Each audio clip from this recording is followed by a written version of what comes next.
Hello. As you know, in the first session we have covered corporate strategy. In this session we are going to cover corporate governance, one of the most important topics related to advanced strategic management course. You all know that and we find that the corporate India is going through a great churning phase. Now, new aggressive companies are doing business with global ambitions. This is putting a lot of emphasis on corporate governance and transparency. All this is happening because of the liberalization.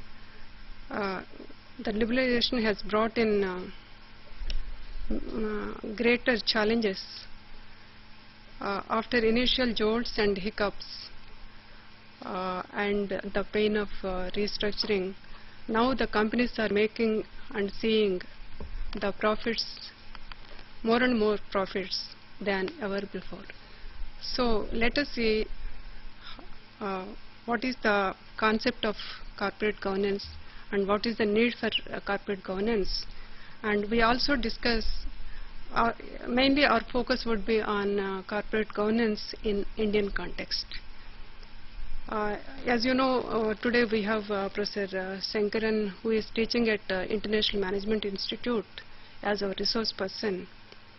I request Professor Shankaran to start the session. Well, thank you, Doctor. This session is going to be about corporate governance. Now, let me start with the slide straight away. Corporate governance is really about the responsibility of the organization to not only the shareholder but also other stakeholders. So we can think of three levels of responsibility for the company. You have the material obligation to shareholders, employees, customers, suppliers, creditors, and to the government in terms of payment of taxes and meeting statutory requirements. Now, this is really the first level which we would be for the most part discussing today. But when we talk about responsibility, just to put corporate governance in context, we can think about the responsibility of the company, of the corporate entity, in terms of a spectrum from, let's say, corporate governance to corporate social responsibility, that is CSR. So if you take this whole spectrum, we can say that the first stage at corporate governance is what I just read out to you. Next level is a little more society based, that is responsibilities arising out of actions of companies in carrying out their primary task, and includes making the most of the community's human resources and avoiding environmental damage. So we are not just talking about the stakeholders, but a little more than that. We are actually proactively looking at the welfare of the community in terms of taking care of the environment, the statutory requirements, and a little more, and also ensuring that there is community's prosperity is taken into account by having employment in the local area. Now, at the third level, that is, it's even more advanced, if we may, is really about corporate social responsibility, where you talk about society's priorities over companies' commercial interests. Now, this is not something that shareholders would like, and we are not essentially talking about this. This would almost be a kind of twilight area between a corporate organization and non-governmental organization. I'm just discussing this just to put things in context, and our discussion here is going to be on corporate governance, which is really is the issue over here. So let me first read out to you what Mr. Narayanmurthy says about corporate social responsibility. He says, corporate governance to me is about maximizing shareholder value legally, ethically, and on a sustainable basis, while ensuring fairness to every stakeholder: the companies, customers, employees, investors, vendor partners, the government of the land and the community. Thus, corporate governance is a reflection of a company's culture, policies, how it deals with its shareholders, and its commitment to values. Let's look at the next one. That is corporate governance according to a textbook definition, an interesting textbook definition, which allows us some level of operationalization, if I may.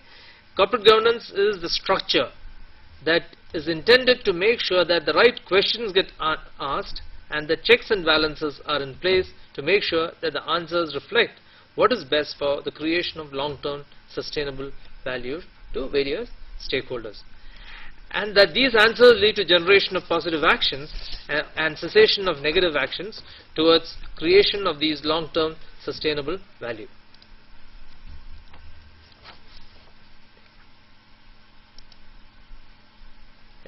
Okay, thank you. Now, before we go into corporate governance entirely, we need to understand that we are talking about relationships here. We are talking about relationships of the company with its various stakeholders. We are not talking about morality here, we are talking about ethics. So let's make a distinction between ethics and morals. Ethics is residing in relationships. They are visible, negotiated commitments and behavior between the parties involved. Individuals and entities accountable to certain others in a covert way. In other words, ethics resides in relationships, while morality is about the following. Morals are privatized, individually arrived norms that are based on axioms that the individual wishes to base his or her morality upon. Accountability to others in a general, non-particular, overt sense. What this is saying is, ethics is about relationships and morality is about a position that one takes. So, in ethics, communication becomes very important. It's not only important to be right, but it's also important to appear right and to communicate that one is right. That is the ethics part of it. Now, given this, we are talking about highlighting multiple roles contemporary managers have to play. Okay, that's why this issue of ethics come in. Account for humanly created human aggregations such as corporations. That means corporations have a certain role and it doesn't belong in a purely privatized way to anybody. We'll come to that very soon. Be sensitive to the failures of certain traditional norms of human conduct. Like for instance, in some ways we are kind of saying, we're not exactly fully saying this, but we are kind of saying that there is a failure of morality in saying that I'm right, a holier than thou kind of position that people might take, and we are saying that relationships should be accounted for, and the unit of the unit that we should be concerned is about relationships, and incorporate complexities of contemporary life, both private and public. Now, this is something that we need to understand when we talk about ethics and morality, and we are saying that let's keep aside morals and let us look at ethics and then move on to understanding the operational aspects of governance. So this understanding corporate governance requires understanding what a corporation is. Corporation is not an individual, and a corporation is a body of persons who is granted a charter legally recognizing them as a separate entity having its own rights, privileges and liabilities distinct from those of its members. Okay. So a corporation is a body of persons granted a charter legally to do a certain task. The privilege of engaging in such commerce in corporate form is one which the state may confer or may withhold as it sees fit. This is a very important point. In other words, forming a corporation and running a corporation is not a right, but is a privilege granted by the state to the individuals concerned. The third point is that a corporation is an artificial being, invisible, intangible, existing only in the contemplation of law. So it's an artificial entity which is created for the benefit of human beings. And that takes us to the next one. Why should the corporation exist in the first place? To provide outlet for satisfaction of human drives. Yeah. To create an airplane, you need to have a whole lot of different people coming together, a complex, extremely complex piece of machine with several 100,000 pieces put together. One person cannot do it unless people come together and organize themselves. It's not possible. So that organization is through a corporation. So the state grants the right to these individuals to come together and create this complex piece called aircraft to facilitate movement of people. Social structure. Corporate form is another form of social structure which brings together resources. When you have large amount of resources required to do something, bringing them together and managing that resource is a very, very complex affair. And the state says, okay, let's have a corporate form whereby these resources would be rightly used. Efficiency and efficacy, that is return on resource use and fulfillment of objectives. Ubiquity and flexibility, no boundaries of space or time. Corporate is flexible precisely because it's able to take risks. Corporate form is a form of transferring enterprise risk to the society. That means a corporate form is able to actually bring together these resources and take the risk by the very form, by the very form in which it is. Okay, and identity as a source of job. That is, corporations provide jobs for individuals, where individuals will not be able to sustain on their own. A large group of individuals are able to do, and one form of such an organization is the corporate form. So in other words, there is a rationale for having an organization, and the state gives the right to certain people whom the state deems fit to run the corporation, to own the corporation and run the corporation. Now, 4 characteristics essential to the vitality and appeal of corporate form are, this is also important from a governance point of view, because we are saying limited liability.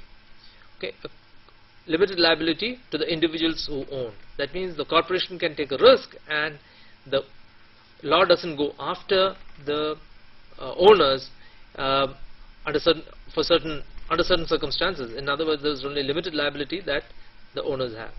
Free transferability of investor interests. Free transferability of investor interests. In other words, you can sell shares and buy shares, for instance. Legal personality, entity, attributable powers, lifespan, purpose. I mean, there's a legal corporation is a legal entity. It has got its own legal position.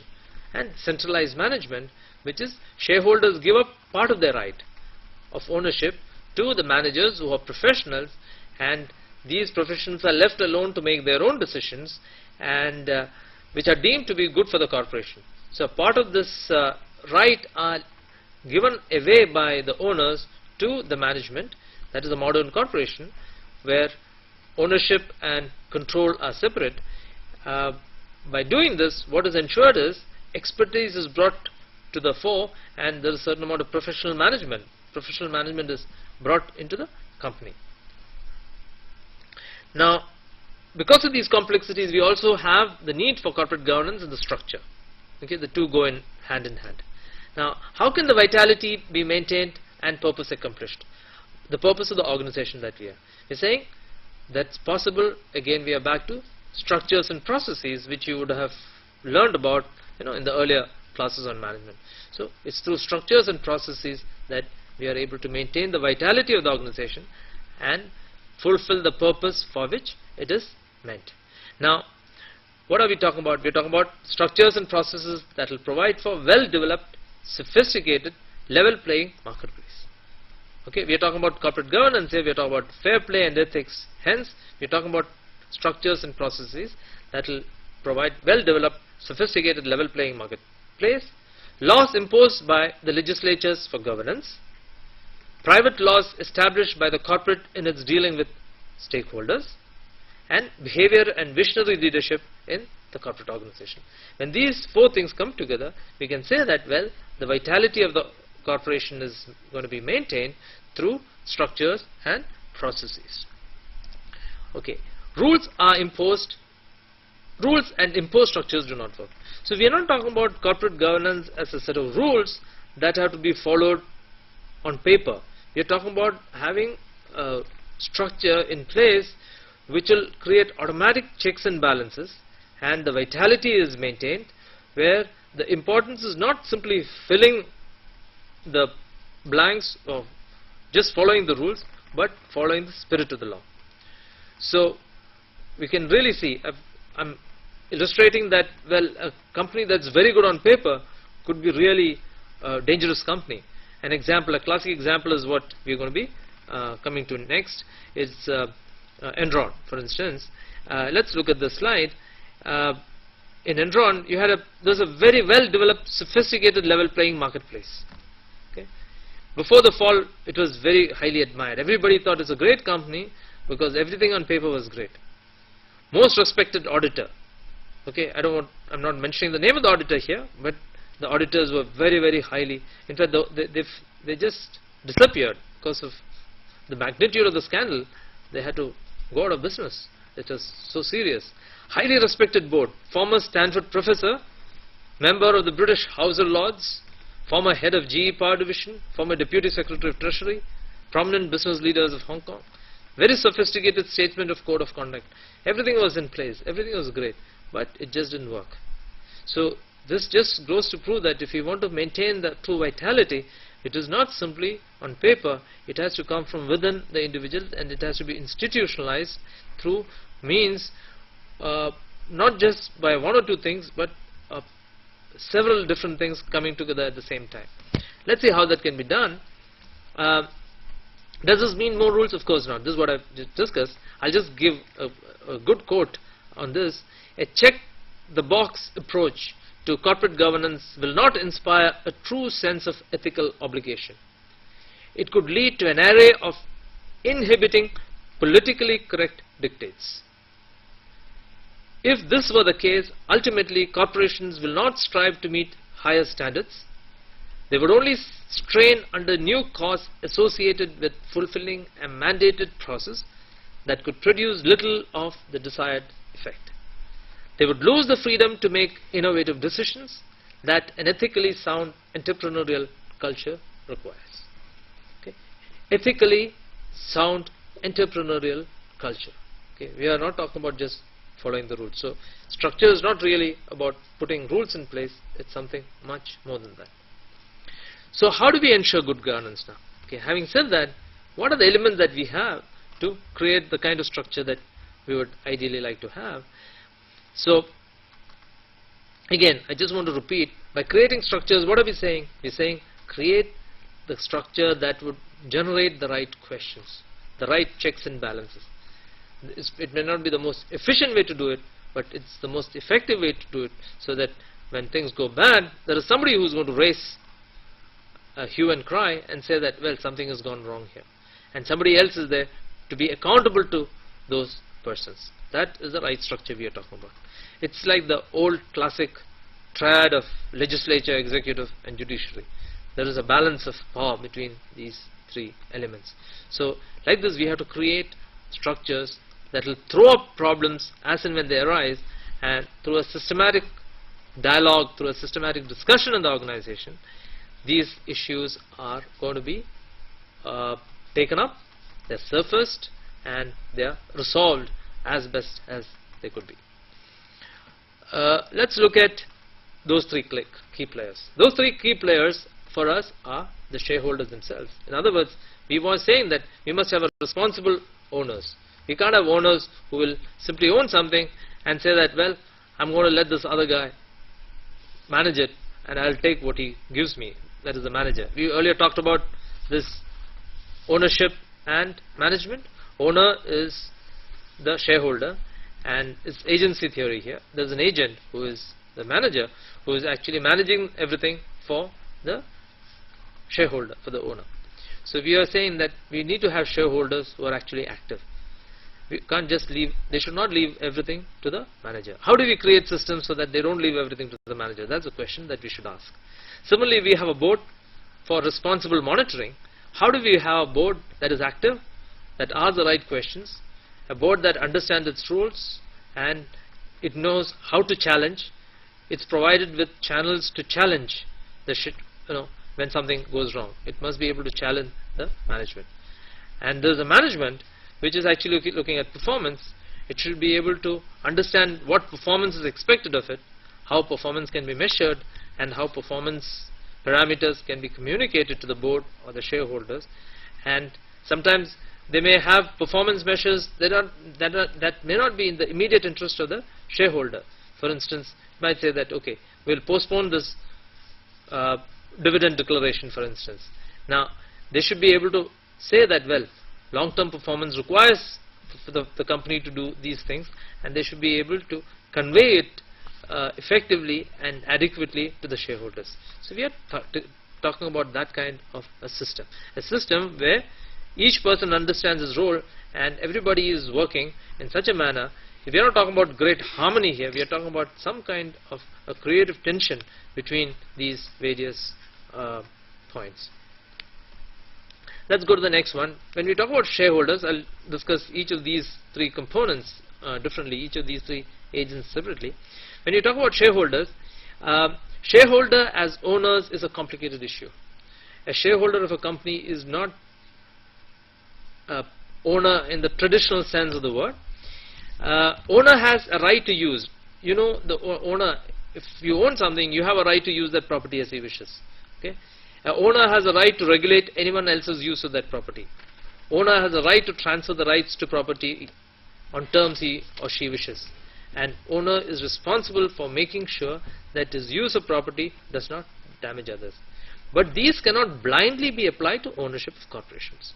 So the idea of the slide is to say that, well, a traditional understanding of ownership and a traditional understanding and the understanding of ownership of a company are two different things, and we cannot anymore say that a company is completely owned by the owners in the traditional sense and that the owners can do anything that they wish to with the company.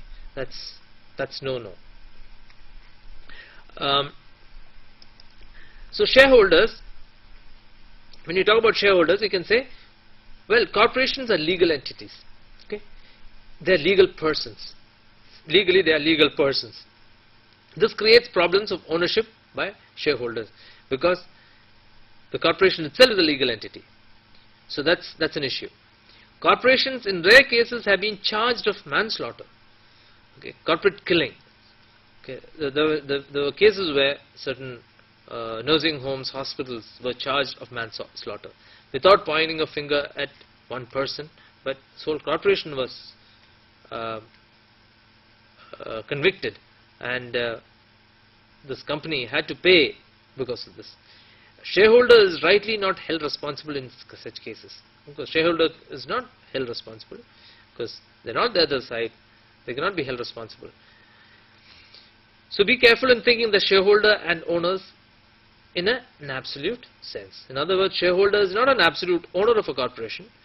He has ownership of the shares of the corporation, but it doesn't mean that he is a complete owner and that he can use his property any way he would like to. So what is the way out now? Legal safeguards. Many statutes are already in place. Many suspect whether further statutes are. In other words, so the way out is to have certain statutes in terms of the power of the managers to do certain things in the as managers.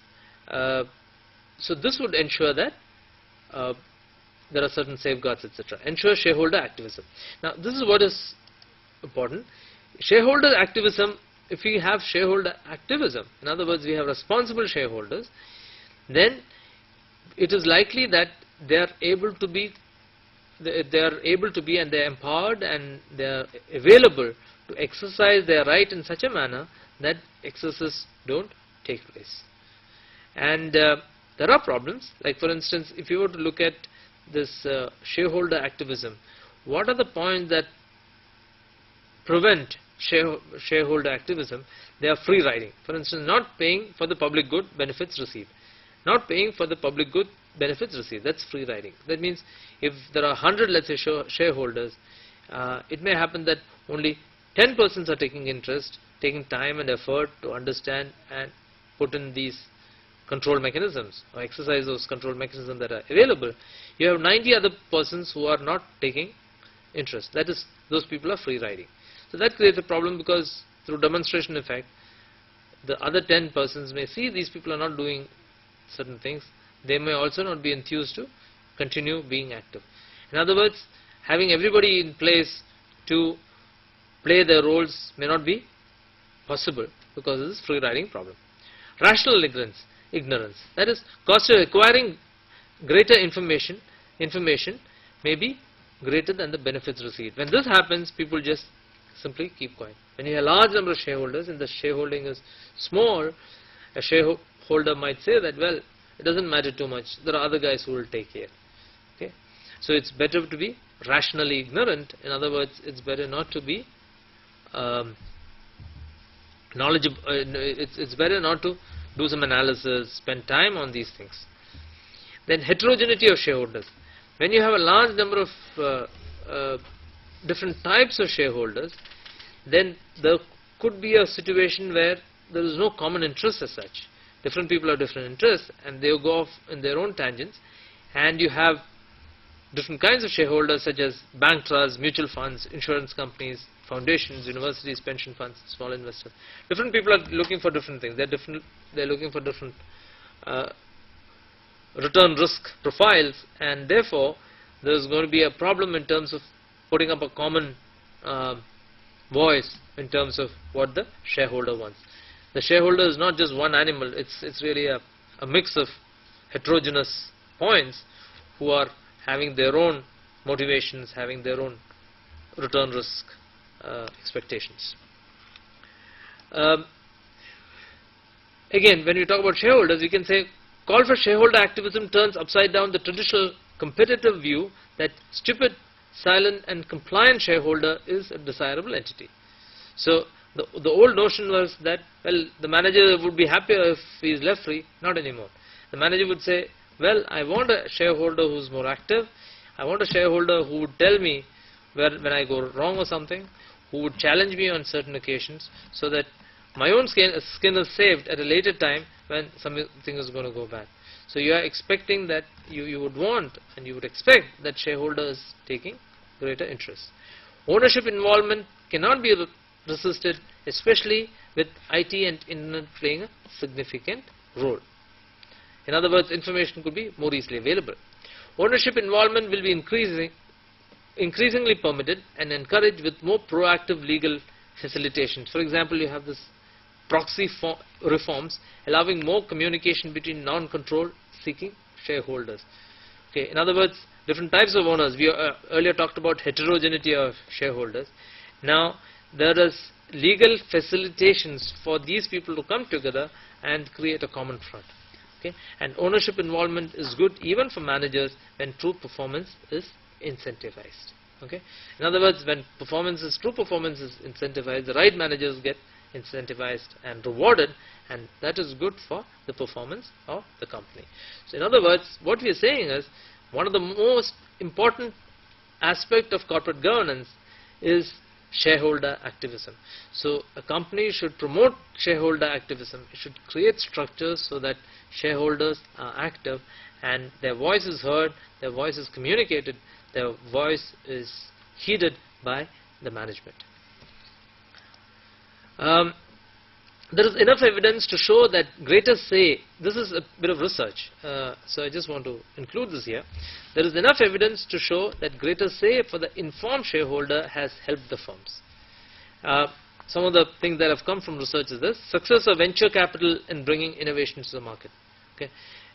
Venture capital is somebody who is very, very, very involved in telling the managers what is expected of them to do, in terms of telling them, advising them on how to spend the money. So it is advice without interference.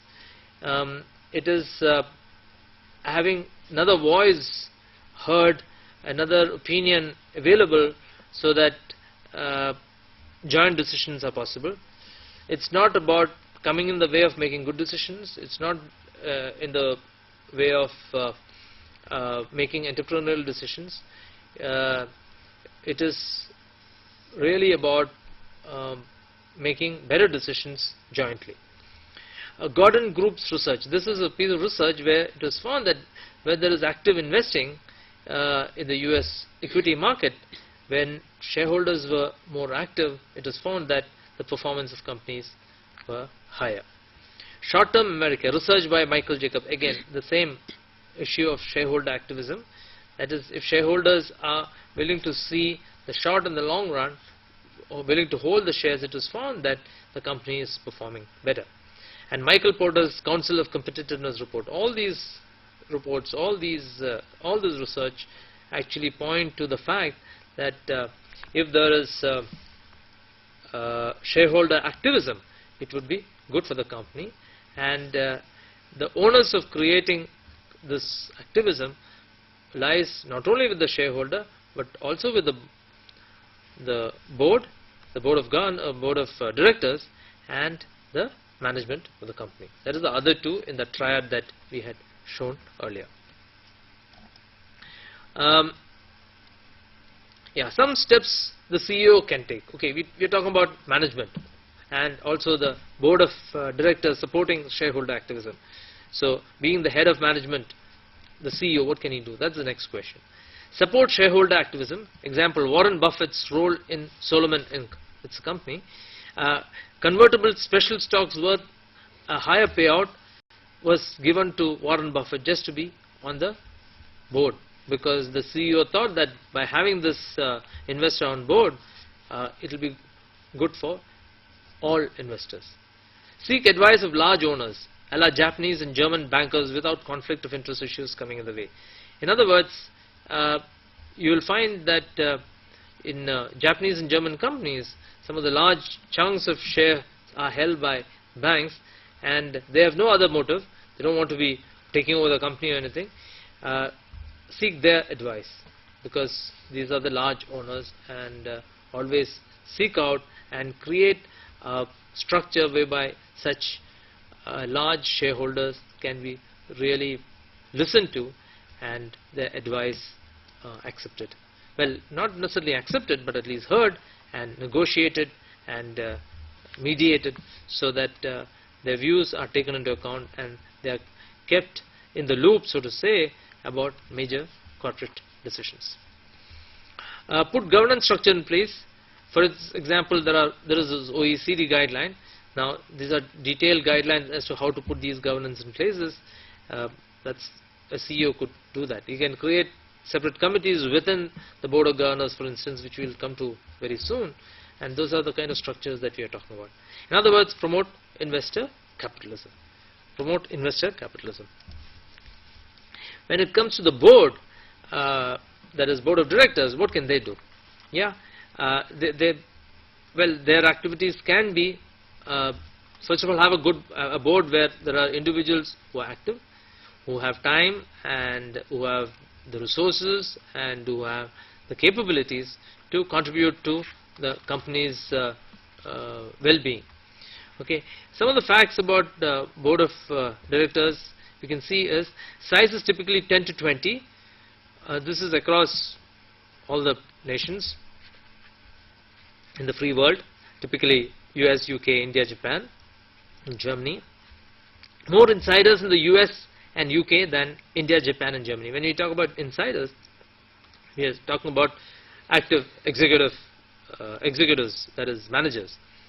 Nomination committee selects the board members. Usually nomination committee chosen by CEO. Existing board influences the choice. Okay. Another characteristic of board generally is meetings once a month considered adequate. Increasing role in the affairs of the firm. You can say corporate governance is really about the board of directors influencing to a greater extent the affairs of the company and being more active, along with investor capitalism, that is active intervention by the owners, is what governance is about. So, role of the board of governors, 5 primary functions. So, how do we say, according to corporate governance principles, the board of directors, their role is select, regularly evaluate, and if necessary replace the CEO, because CEO is the most important decision, leadership decision. Determining management compensation review succession planning. That's the first part. Second is review and, where appropriate, approve the financial objectives, major strategies and plans of the corporation. Provide advice and counsel to top management. Third, select and recommend to shareholders for election an appropriate slate of candidates for the board of directors and evaluate board processes and performance. And finally, review the adequacy of systems to comply with all applicable laws and regulations, compliance issues. So if we are talking about appointment of the CEO, appointment of the members of the board, then approving all the major policies of the company in terms of investments, the direction that have been adopted by the management, and finally the compliance aspects about the company following the rules of the land, international rules, the local, national and local regulations. When we talk about the board of directors, the means of influence, okay, how do they actually influence? Are through usually committees, the audit committee, compensation committee, nomination committee and the governance committee. Now, listing agreements with the stock exchange, clause 49 in India, SEBI listing agreement, and Companies Act 56, section 292A, make the first three mandatory for companies registered in India. Audit committee, compensation committee, compensation for the top executives of the company, and nomination to the board. These are three committees that are mandatory, and in many companies you also would see other committees such as governance committees, which are actually decided by the company board, BOD. In fact, some of the changes via clause 49 in the year 2000 in India predate Sarbanes-Oxley. Now, Sarbanes-Oxley was a piece of legislation that came up in the United States in the 21st century recently, which essentially mandates certain kinds of disclosures to be made by the company, which requires certain kind of structures to be put in place, like for instance certain kinds of committees and so on. Now, we already had in 2000 through this clause 49 SEBI guideline some of these things over here, and research says that these things have indeed helped the stock market in our country to get a higher market capitalization, less volatility in the share prices, less uncertainties for companies and so on. World over, the trend when it comes to board of directors is towards all these internal committees having more and more outside directors. In other words, there has been some kind of managerialism, if you recall from earlier lessons that you had. In other words, to compensate for managerial excesses, you have this board acting in the interest of shareholders. And New York Stock Exchange and others have it now, post Enron, that audit committee be entirely of outside directors. None of them should be on the should be executives of the company. And finally, the last of the three legs, management. Some of the issues vis-a-vis governance are executive compensation, particularly of that of CEO. That's a very big issue today. It's not resolved yet. The general feeling is their compensation is too high. Research shows past success cause downfall. Balance between shareholder activism and operational freedom of the management. Balance between shareholder and other legitimate shareholders. VSOP, that is stock ownership.